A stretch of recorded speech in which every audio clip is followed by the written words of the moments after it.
Derrick Henry, RB8, 25th overall. for us to do a draft where RB8 goes 25th overall, the sky would be falling. But or Henry for that matter. Yeah. All right. Where do you want? Where would you take Derrick Henry? In PPR, I would take him back end of round 2. In non-PPR, middle of round 2. Okay. So how is he a bust? Because he's RB8? It's not so much about that. The draft value is fine. I don't think this is reflective, so to go the other way on the Mike Williams thing, where we're drafting him clearly is a little bit different. And so I think for Henry, look, I've fallen victim to this for several years now that he's going to be a bust, but it's 380 touches per season in the 3 of the last 4 years because of how much work they put on him. It's a revamped offensive line that Pro Football Focus expects to be the worst in the NFL going into the season. Now, that may not be the case because they reworked it, but it just feels as if the Titans are headed for a disaster this year. And so, we'll see. Maybe they get Hopkins and maybe Tannehill stays healthy and Mike Vrabel's able to work his magic and things go exactly how they have been and they're competing for the division title. And, as our colleague Brian McFadden likes to say, they're a get-in-the-way team, just because I don't think they're a Super Bowl team, but they could certainly be a problem for a lot of teams in the AFC. And Derrick Henry is clearly the catalyst of that. You've heard me say this time and time again. He's an alien. He's a freak of nature. We just never see a player at this size do what he's able of doing. But he's 29 years old. At some point, there's going to be a breakdown of another scenario of, the foot where he misses 8 games and just, injuries become a problem because of the workload, because of where he's at this point in his career. So, again, it's just more for me. I'm out on Derrick Henry. I don't think that the cost on Fantasy Pros is scary at all. It's actually perfect. If you get him at the turn, you have to take the chance on Derrick Henry based on what he's giving you. But again, I don't see him going in that range. I don't think we see him going in that range or we'll ever see him go in that range. And so based on what I expect his ADP to be, I'm going to probably pass on Derrick Henry. That's the 2-3 turn Jamie's talking about, not the 1-2 turn. Dan, quick thoughts on Derrick Henry? Yeah, I mean, I'm pretty much along the lines of Jamie here. The only thing I'll say is I do trust in Mike Vrabel, and I trust in maybe Peter Skoronski to help that offensive line, give them the boost they need. It's a lot to rely on one guy in year one. On the interior, you can kind of see it happen more often than not. And it really comes down to him just being a freak as to why I'm not going to put him as a full bust, but I'm more along the lines of I'd rather get him back in round 2. And I do think I was really surprised, when I saw the PFF offensive line ranking, because I did think, okay, they made some changes from a group that was terrible last year. Obviously had a lot of injuries, Taylor Lewan, et cetera. The fact that they still consider it to be the worst unit coming in. Now, again, that's probably a lot of, okay, this is what they had last year, and we'll see what Skoronski does, what I think they got Andre Dillard as well, see what, those additions mean to this group. And he's one of these players, we say this about some of the elite running backs, they make offensive lines better. He's able to avoid, tackles behind the line of scrimmage and do all those special things that he's been doing for years. And you got to love the fact that he's been more involved in the passing game the last couple of seasons. But imagine a scenario where Will Levis is starting. Do you really want to trust, Derrick Henry or really a lot of the Titans? And that could clearly be the case if they start to lose early in the year. Yep. All right. I'm looking at the 2022 preseason offensive line rankings published mid-June last year by PFF. Eagles were 1, Browns were 2. I don't think that played out. Lions 3, Bucks were 4. That obviously was a total mess. They had so many injuries. Those injuries, yeah. Packers 5, Cowboys 6, Patriots 7. I don't think they were. Out of those top 5, they nailed at least 2. I think 3 of them, because Eagles, Packers were 3rd, Eagles were 1st, and who was the Lions were also up there as well. Let's see who the worst ones were this time a year ago. The Seahawks. The Seahawks they turned that around. Seahawks hit on 2 rookies right away. They did. Charles Cross and Abraham Lucas. They did a great job. The Bears. That was terrible. I mean, like, not according to PFF. Yeah, no, they actually were better than I thought. I forgot they were better than you would think, but mostly run blocking. Steelers were a problem for sure. Yeah. The Raiders had a better year. The Raiders offensive line had a better year than we would have thought. Yeah. And the Falcons, I don't know. I think they were okay. Falcons had a much better year than we thought. Yeah, the Titans were 27th, and they did not have a good line. All right, let's take a break. Oh, actually, no, Jamie. So just to speed things up, I'm sorry. You got 3 more here. I hate to cut you off, but Breece Hall, Ken Walker, George Kittle. Give me 30 seconds. Hall is injury related. Just not expecting him to be what we hope he can be. And if you tell me right now he's healthy, he'd be a breakout candidate as opposed to a bust. But I'm just terrified of the injury and what we dealt with last year with, J.K. Dobbins, for example. So Hall and Javonte Williams are 2 players I'm probably not going to draft. Certainly Hall at his cost. I'm out. Walker, we know it's the addition of Charbonnet. So that's, easy guy to fade. I don't think the round 5 draft value is horrible right now if you want to take a chance on him, if you believe in him. But the fact that he's a 16th running back off the board, that's too pricey for me. And did you say Kittle, the last one? Yeah. Kittle and Samuel are almost identical. We saw Kittle was awesome last year with Purdy, without Deebo Samuel. With Samuel, he was frustrating. And now you have maybe Purdy not ready, or at least 100% to start the season. So everybody there, 20 mouths to feed. Kittle is not the number 4 tight end for me.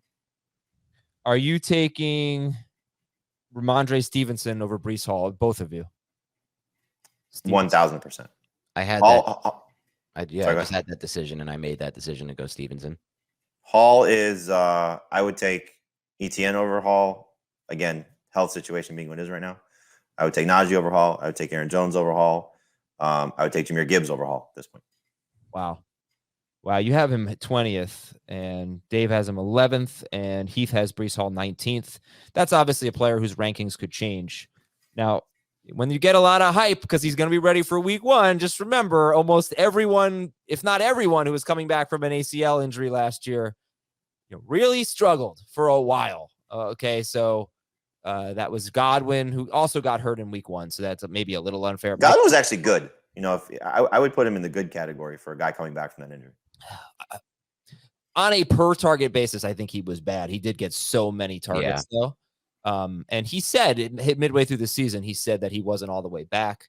So you can expect some struggles, I would say. Dobbins was ACL, right? Yep. Barkley 2 years ago was bad. Yeah, Barkley was a shell of himself that came back from the ACL. So you can get all.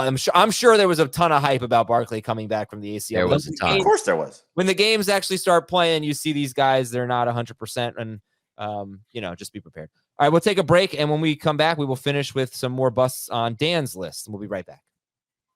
All right, Schneier. Let's go. First of all, I thought you mentioned that you took Ramondre Stevenson in that draft. I thought you overdrafted Ramondre Stevenson.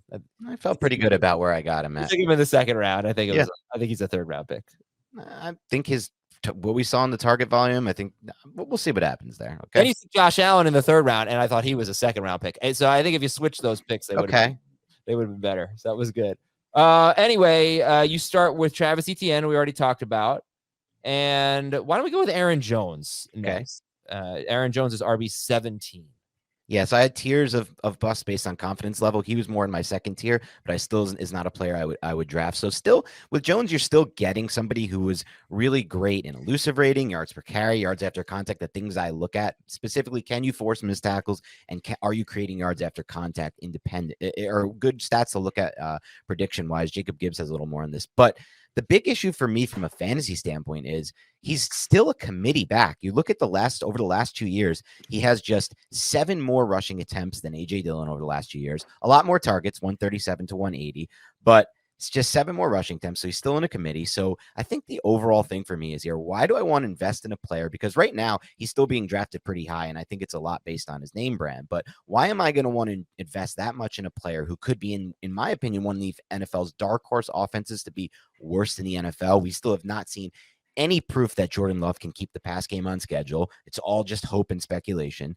Touchdowns could be incredibly hard to come by for Aaron Jones on the ground and overall, because that could be they could be funneling through AJ Dillon. The rare times they even do get in the red zone. So now I'm looking at a guy with very low touchdown upside. And I also think Jordan Love could hurt Jones's pass game volume too. I think that could turn him into giving him potentially his worst receiving season as a receiving back that we've seen in a long time. So now I'm looking at a committee back on what could be a really bad offense. Very rare opportunities to score here if he's not the red zone back. Passing volume could be limited. Why am I taking him over players like even Ken Walker, who I don't love but has more talent, Jahmyr Gibbs, Dameon Pierce, Mixon, Dobbins? These are all players who I'd be taking over Aaron Jones. I feel like he's just like Jamie said before with some of these players like Devontae Adams, like he's almost ranked a little bit based on name brand here, and you're not looking fully at the whole overall picture and his situation right now, which is really bad in my opinion.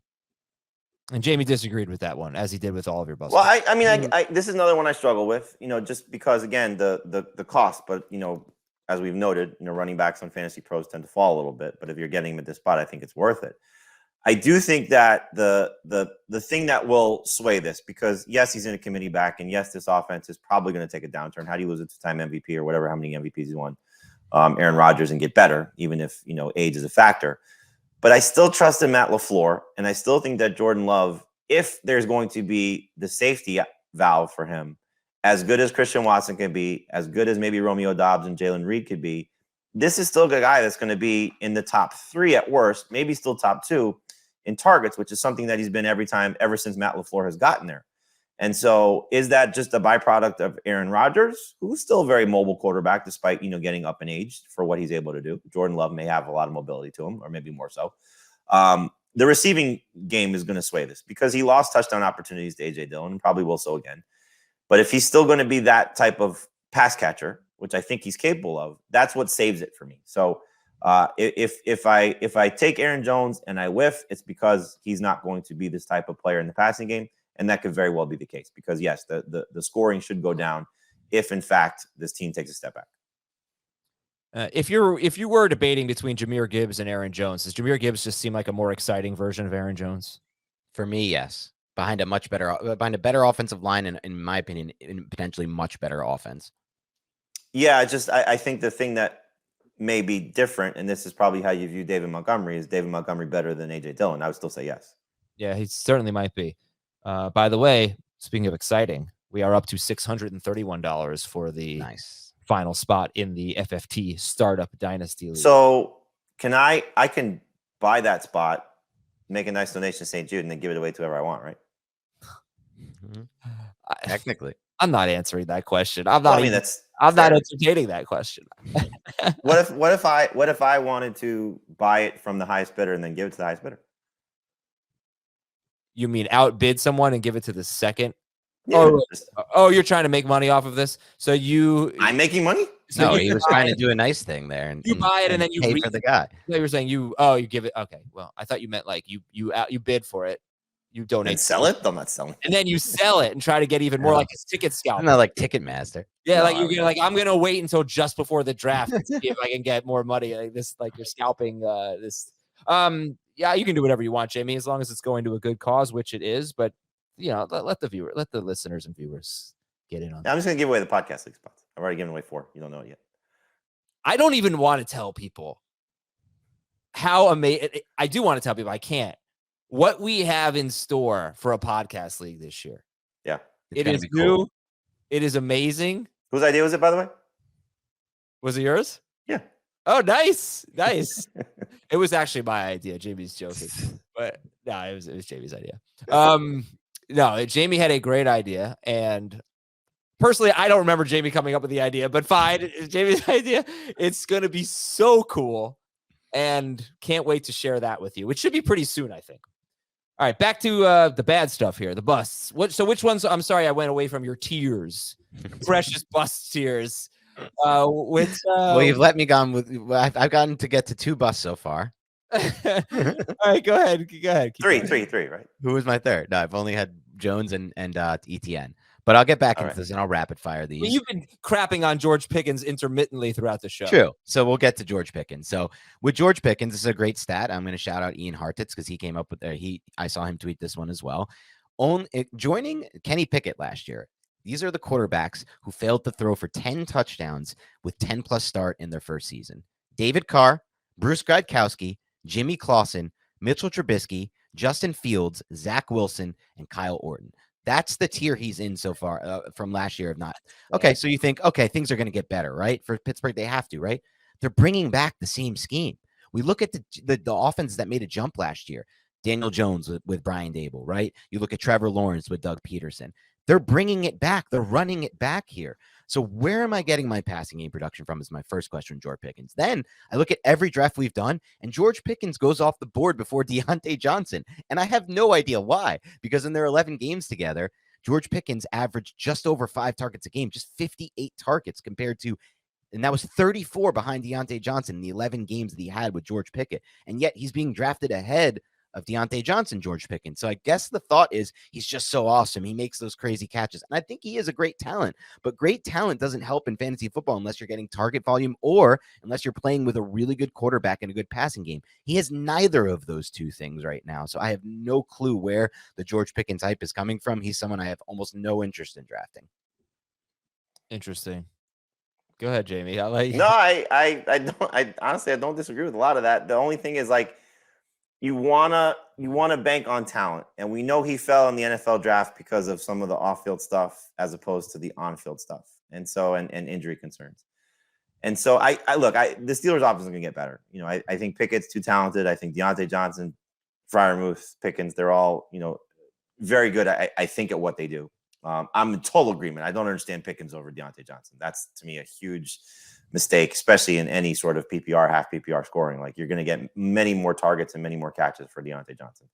But I'm just hoping that, you know, this guy steps forward. Now, we'll see. I hate to bring up, you know, the shell of former players, but the shell of former player Allen Robinson, what that means to Pickens is obviously could be a negative. I think Freiermuth, the addition of Darnell Washington, allowing Freiermuth to be a big slot receiver for them, big slot tight end, whatever you want to call it, the Dalton Kincaid role as well, is huge because what we saw from a metric standpoint, that in terms of yards per route run, Freiermuth was second to Travis Kelce when he played in the slot.